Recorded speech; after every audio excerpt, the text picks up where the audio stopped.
woman behind me. It scared the shit out of me. Oh, that's good. Oh damn! I was so. Do you know the hard thing is when you look up pronunciations online, and you can do this, people. It's great. I did it. I interviewed a Danish band, who were just insane, totally different music, but incredible. So I had to do a lot of stuff with their tunes, trying not to butcher their song titles. When you look up pronunciation, it's people uploading stuff, so you'll get slightly different dialects and variations, and you have 5 different cracks at it, and you got no chance. No, I know. I've often done it myself when I used to be like learning Swedish when I was in Sweden, and it was just like, oh God, that's just so bad. And I've done it with the Irish thing myself, just as a, something to get a good laugh out of, and it's just so bad. And I feel sorry for anybody. But you took a really good stab at it there, because it's not easy. Like our language, how you pronounce things is just not the way it's, phonetically. The phonetics and the spelling just make no sense at all. I took a good stab at that in the same way that Adam took a good stab at Travis. We both missed, it's fair to say. There you go. Close or not, we missed.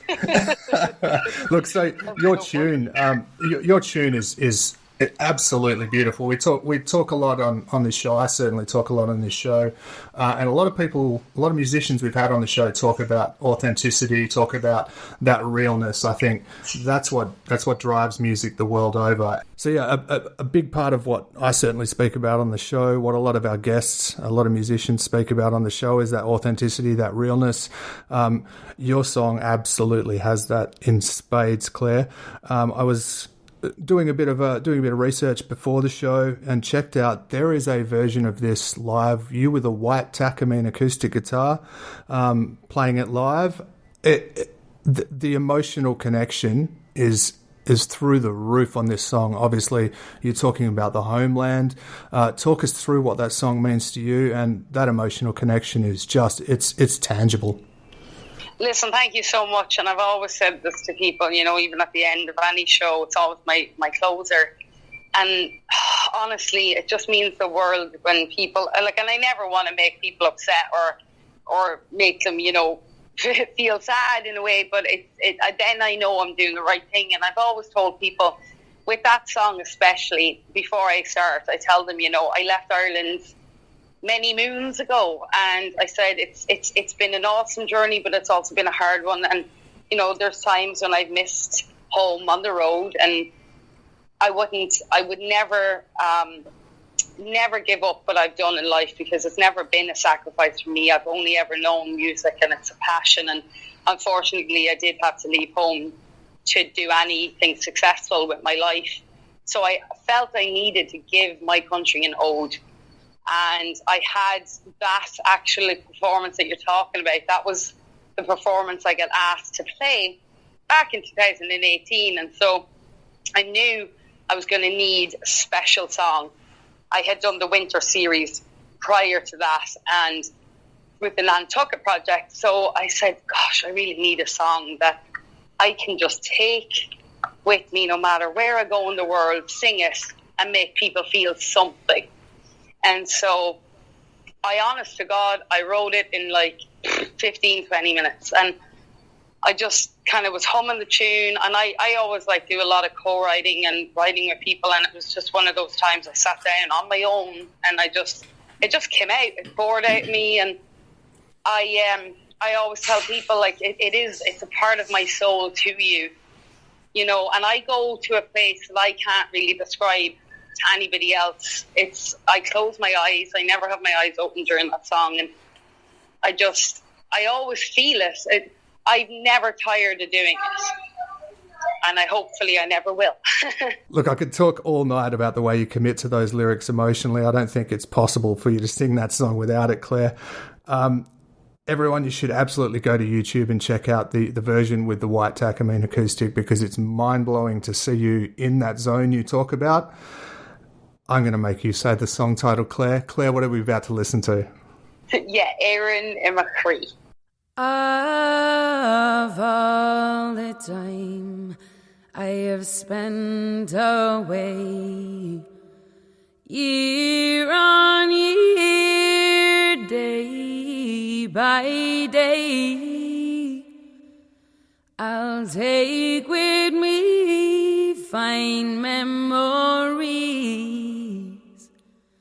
dear Éireann's Isle. In my heart you'll always be. Éireann immo Chroí, Éireann immo Chroí.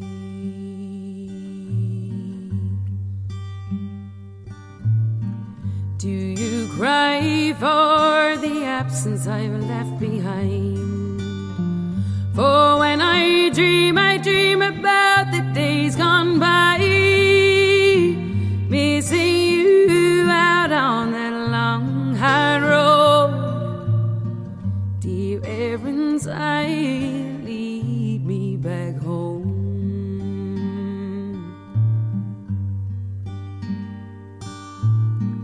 Can you hear it calling in the wind?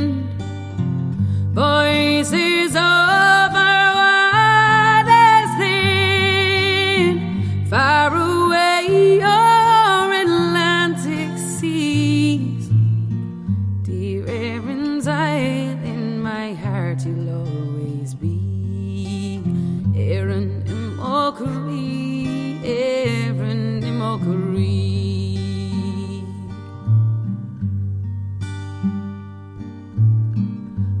That you gave is all I'll ever need. Far distant cry from you to me. And if you don't receive my call, please always know I'm never gone.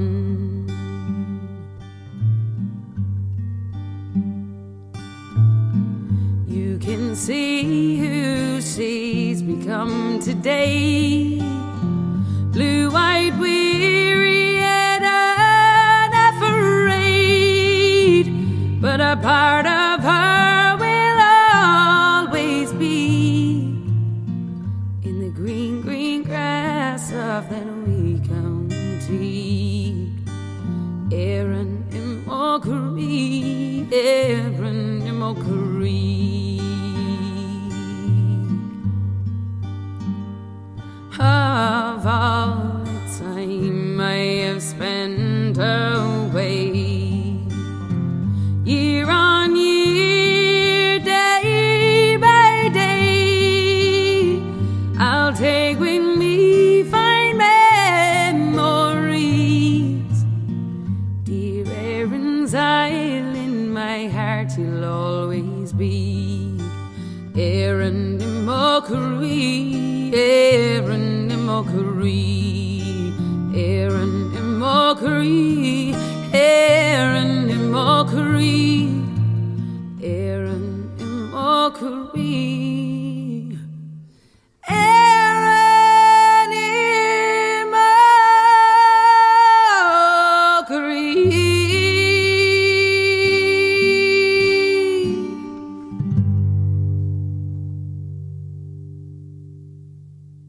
Right back here on Darkest Corners of the World with award-winning, award-nominated Clare Cunningham. And that was her song you just heard. And if you like that, you're going to love everything else she does. Clare's back with us right here. She's originally from Ireland. Different place than we're from here in the U.S. And you know what? I recently learned, and Brad knew this, I didn't know this, I recently learned what it means when people say, and Bob's your uncle. Have you ever heard of that, Claire? Yes. I think my dad says it a lot. Bob's your uncle. Oh, God, we have so many silly sayings. It's unbelievable. I love its logical extension. Bob's your auntie is my favorite. Favorite saying. Yeah. Well, in Australia too. I mean, you know, they have a lot of kind of similar, you know, different weird sayings. Because actually, two of my brothers live in Australia, and so, you know, I'd be hearing different things that come through from you guys, and it's so funny, the different cultures and what we say and what things mean. It's just so strange. But Ireland definitely have some of the weirdest. Like, I'm going to see a man about a dog. That basically means I'm going to the pub. Yeah. Like, and then Bob's your uncle. Don't ask me. Yeah, Bob's your uncle. I'm off to see a man about a dog.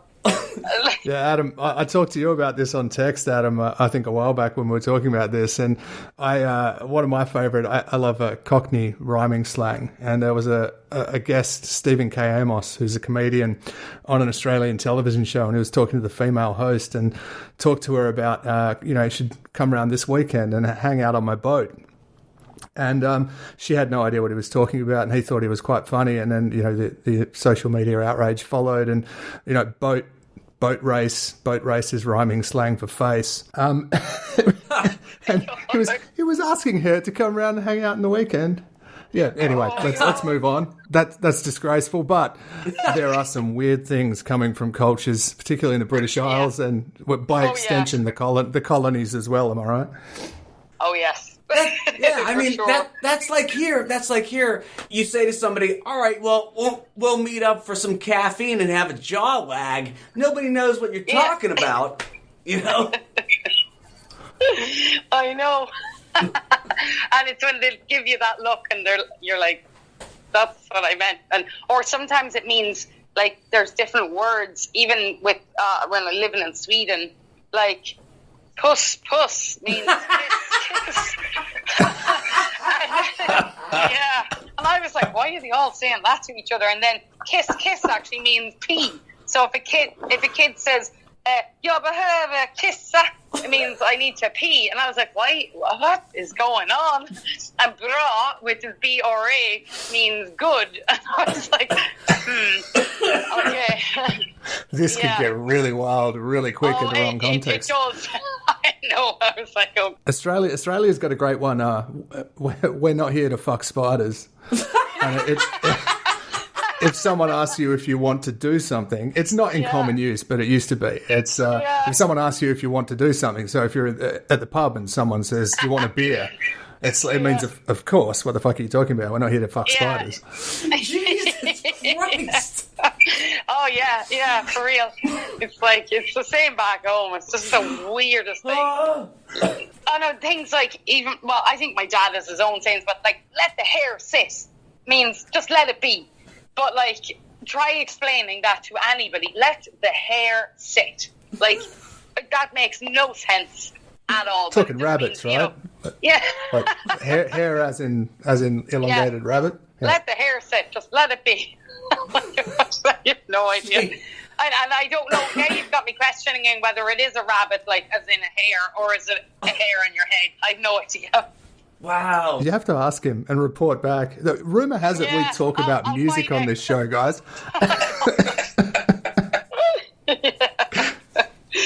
Oh gosh. So Claire, I believe we've got a tune from someone known to you that you'd like to speak about. Yeah. So Rhonda Funk, my amazing friend, co-writer, and just she's so wonderful. So myself and Rhonda, the song that you're going to play is actually the two of us wrote it.